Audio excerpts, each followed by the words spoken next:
We decide na maging blessing po ito sa iba, ang 100 kilos of cherry na na-cancel po siya ay ibibigay po namin sa charity.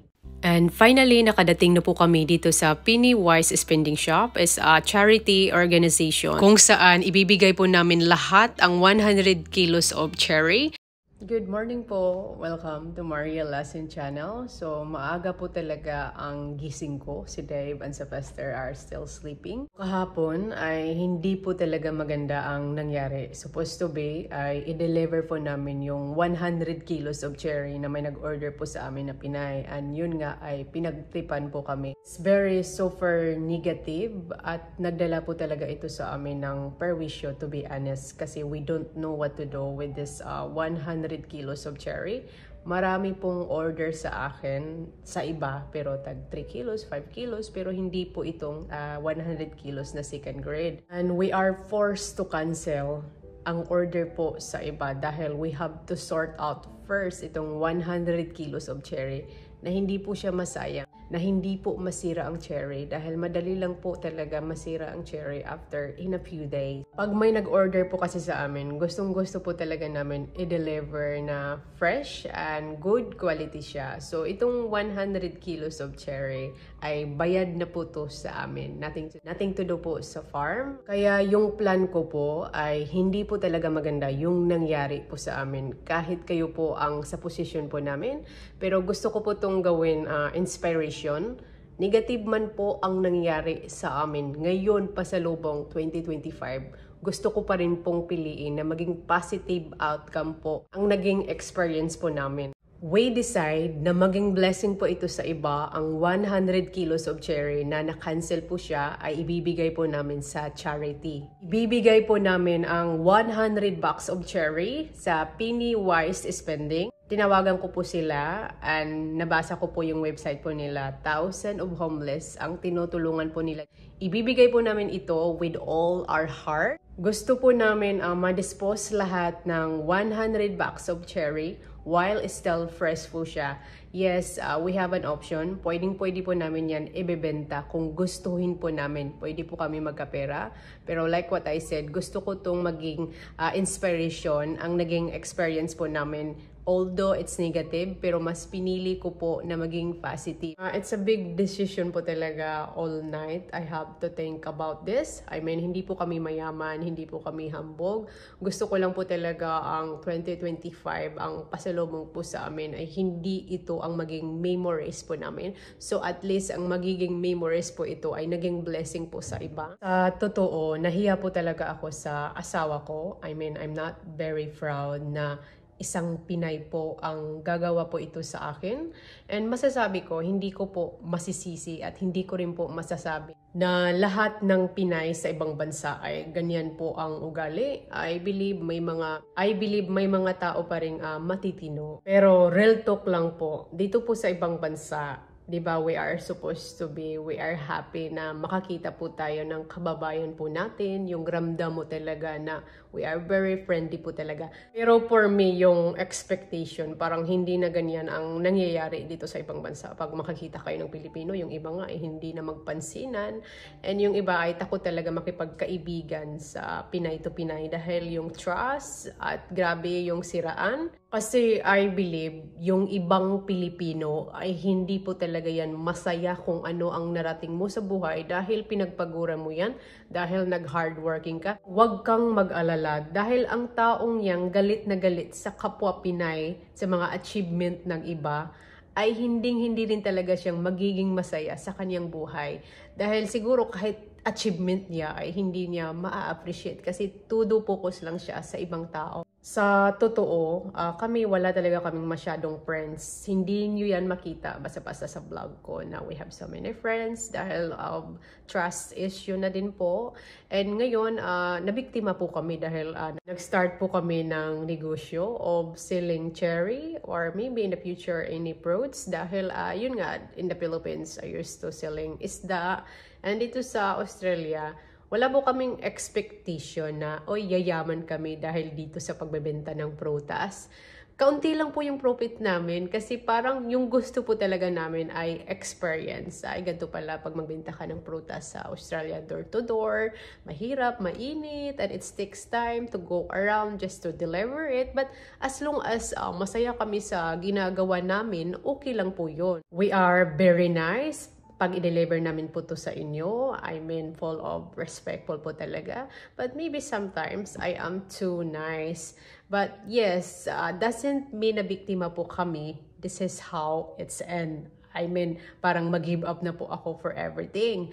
As you can see, I still to choose to smile dahil I believe hindi po worth it na super maapektuhan talaga ako na ma-stress because of this experience.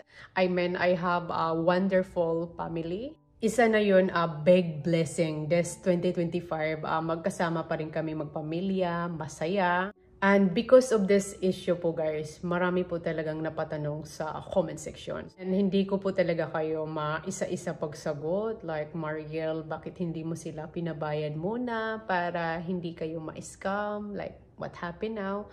So guys, ang masasagot ko po, during that time, December 28, ay marami po kasi akong na-receive ng mga orders. Nag-decide ako sa website namin na only reservation yung available just in case po hindi namin makaya pag-deliver.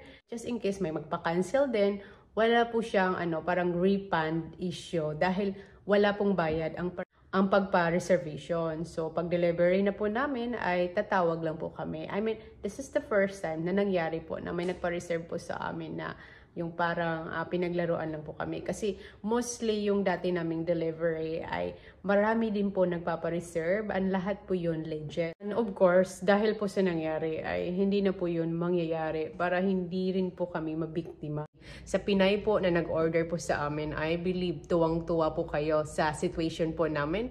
Pero doesn't mean this is how it's end. Hindi man ito blessing sa iyo. Kumbaga parang laro lang ito sa iyo, pinagtripan nyo lang po kami. Pero dahil sa ginawa mo, without knowing, ay maging big blessing po to sa iba. Marami pong happy na makakatanggap po na libre po na cherry pag madonate po namin ito sa charity. Kaya I'm still thankful to God po guys dahil nananalo pa rin po ang pagiging good side sa puso ko. And also, I just want to say thank you po sa lahat na nag-concern po sa nangyari po sa amin. I just want to say thank you.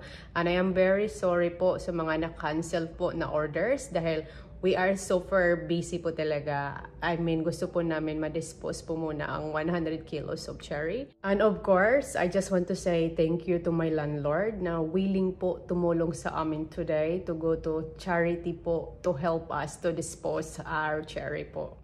Hi, good morning. I just wake up. Are you excited? Are you looking forward? Our cherry is going to charity. Yeah. Sylvester is going to daycare today dahil dalawa lang pwede makaupo sa sasakyan sa refrigerator truck. Tulog pa rin po siya. So, maya-maya, we are gonna drop him in the daycare. Anyway po, nandito pa rin po kami sa accommodation in Adelaide City. Hindi pa po kami nakauwi, but maybe in a few days. Uuwi na po kami.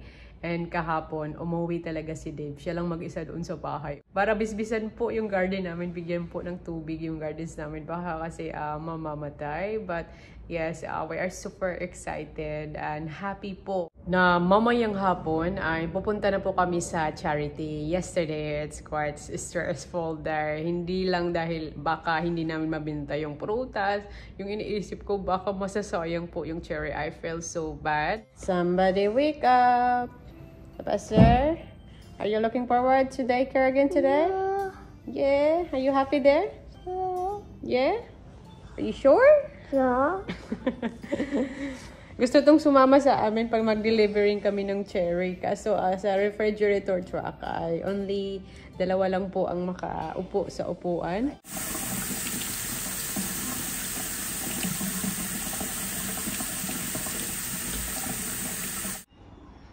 Nanonood na si Sylvester ng Sonic, his favorite.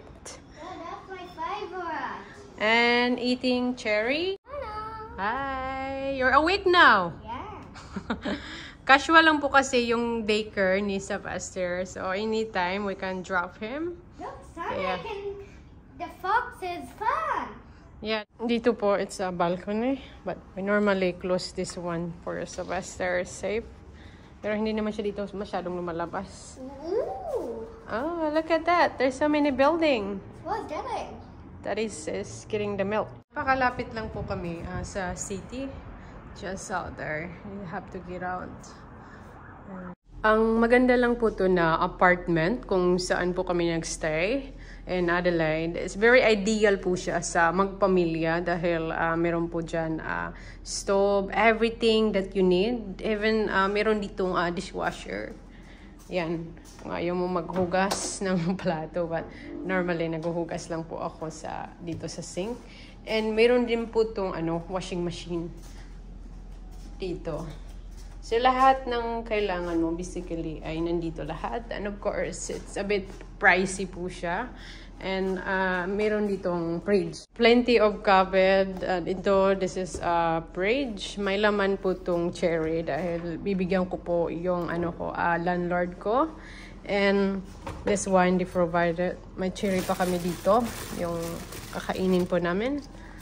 What are you up to? I'm getting something. Can I please close the door now? Hi, can you buy Mama and Daddy tower? Sylvester, listen to me. Mommy and Daddy, we're gonna give our cherry to the charity. What do you think about that? A perfect idea. Huh? Is it a perfect idea? Yeah. Do you like it? Yeah. They're gonna be happy. Really? Yeah. Super happy man ang batang ito. How old are you? 5. 5. But you're Mommy. Mommy is old. Uh, What do you think how old I am? 5, 24.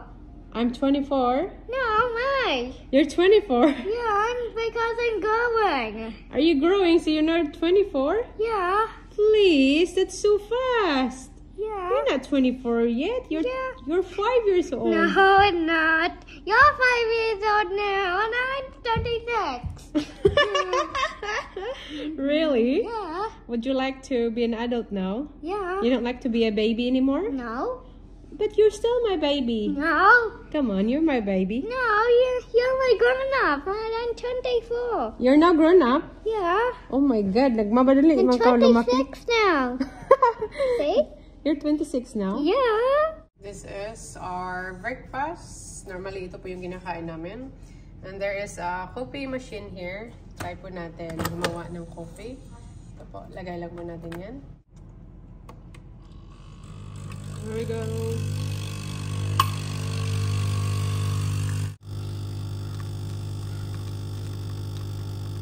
Coffee delivery! It's for Daddy. Look at that. Thank you, Honeybee. That looks wonderful. You're welcome. It's a coffee machine. Yeah, have a taste. Do you like it? Yeah. Ida-drop lang po muna namin si Sylvester sa daycare. So guys, on the way na po kami doon sa charity kung saan po namin i-donate ang 100 boxes of cherry. So nakauna po yung refrigerator truck namin just to make sure po to keep it cold and to keep it fresh. Ayan. Maraming box. Wala po yung bawas since yesterday. And here is the cherry. Still looking good. Very fresh. Can't wait na madonate po namin ito sa charity. Sana po ay malaking tulong po to sa kanila. And finally, nakadating na po kami dito sa Pennywise Spending Shop. Is a charity organization kung saan ibibigay po namin lahat ang 100 kilos of cherry. Ang mangyayari po, ipamigay lang din po nila yung cherry po, distribute sa mga homeless or sa family po na struggling, ng need po ng support. Tumatanggap po sila ng any donation, pagkain, damit, at isi-share lang din po nila ito nangangailangan. Beautiful, thank you so much. Hello, the huggers. I'm Ian from Pennywise Spending. I'm here with this lovely lady who has donated all these cherries. Thank you very, very much, and they'll go to a wonderful cause. We do fundraising for homeless people. We're currently looking after 1,500 a month. Wow. Thank you very much for your You're kind welcome. donation. Thank you. No worries. Thank you. After we just donate the 100 box of cherry, nakita ko po yung post nila sa Facebook page po nila. Nagpasalamat po sila sa akin at they invite everyone to come in their shop to grab yourself a box of cherry. So that's very nice to them po, guys. And definitely, everyone is excited to grab some free cherries. Kaka-pick up lang po namin kan Sylvester and we are super happy po, guys, na nabigay na po namin ang 100 kilos of cherry. 100 kilos. Harry. Yeah, for sure po, super happy po ang makatanggap ng free cherries boxes po doon sa Pennywise Spending. Anyway guys, that's all for today's video. Maraming salamat po sa inyong panonood. Say bye, Sylvester! Bye. Bye! Pupunta pa po kami sa market dahil may bibilihin po kami doon.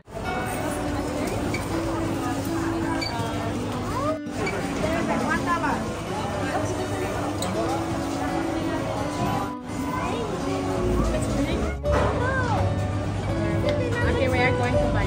May batang nag-request ng cupcake. Muffin. The chocolate one.